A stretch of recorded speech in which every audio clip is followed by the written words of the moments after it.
It is always a pleasure to greet you. I hope this video helps you. Today we will talk about, what is a dog's memory like? Let us begin. The memory of dogs is somewhat different from that of humans. They do not use episonic memory as we humans do, but nevertheless they can use other types of memory such as short-term memory, spatial memory or olfactory memory among many.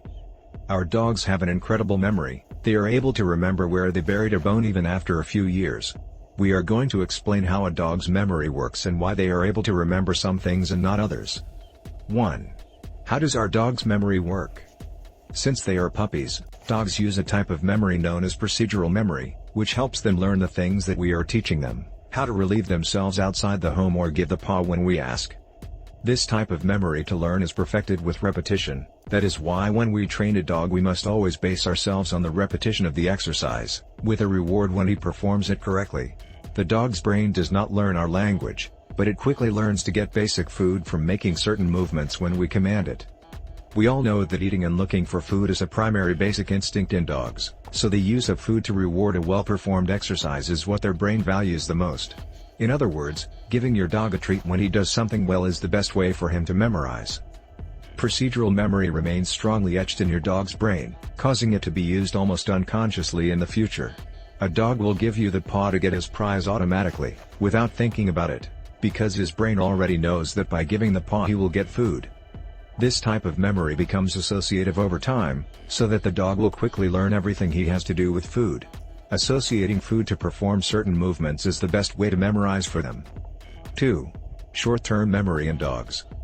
Dogs have long-term memory. They are able to remember the education and training exercises that we instilled in them when they were puppies. But they also have short-term memory, that is, they can remember what happened a few hours ago.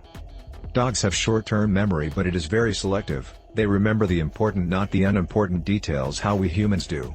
However, when it comes to feeding or protecting yourself, your short-term memory can be stretched indefinitely. As an example, if the dog meets a human and the human abuses him, the dog will memorize that human is bad for a long time.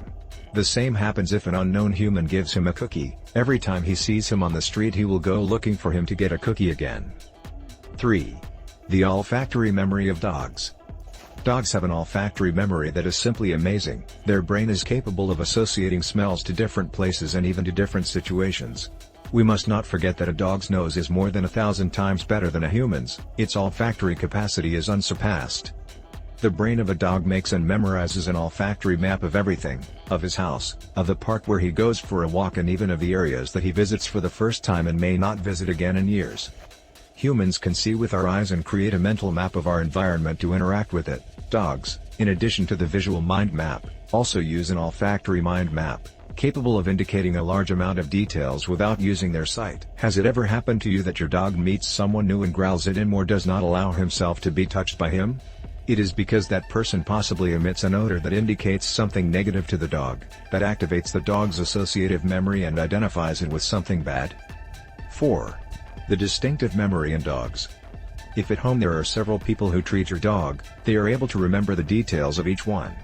Dogs have a distinctive memory that allows them to interact differently with each person. As an example, if you take your dog for a walk, you may let him play, smell everything, bite on the leash or jerk.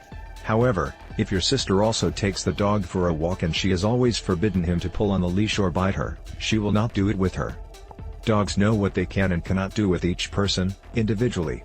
In the same way that they know that humans will give them prizes and pampering every time they see them and which ones will not. They are able to learn the different customs of each human and adapt to them, something really impressive. The memory of a dog is designed to survive, so that looking for food or avoiding dangers is always what it retains best, in any of its variables. If you liked this video, share it on your WASP, as well as on your social networks, and don't forget to subscribe to the channel. Now please write us a comment. I send you a big hug. Don't forget to also ask for advice on the link in the description of this video, where it says click here. Thanks.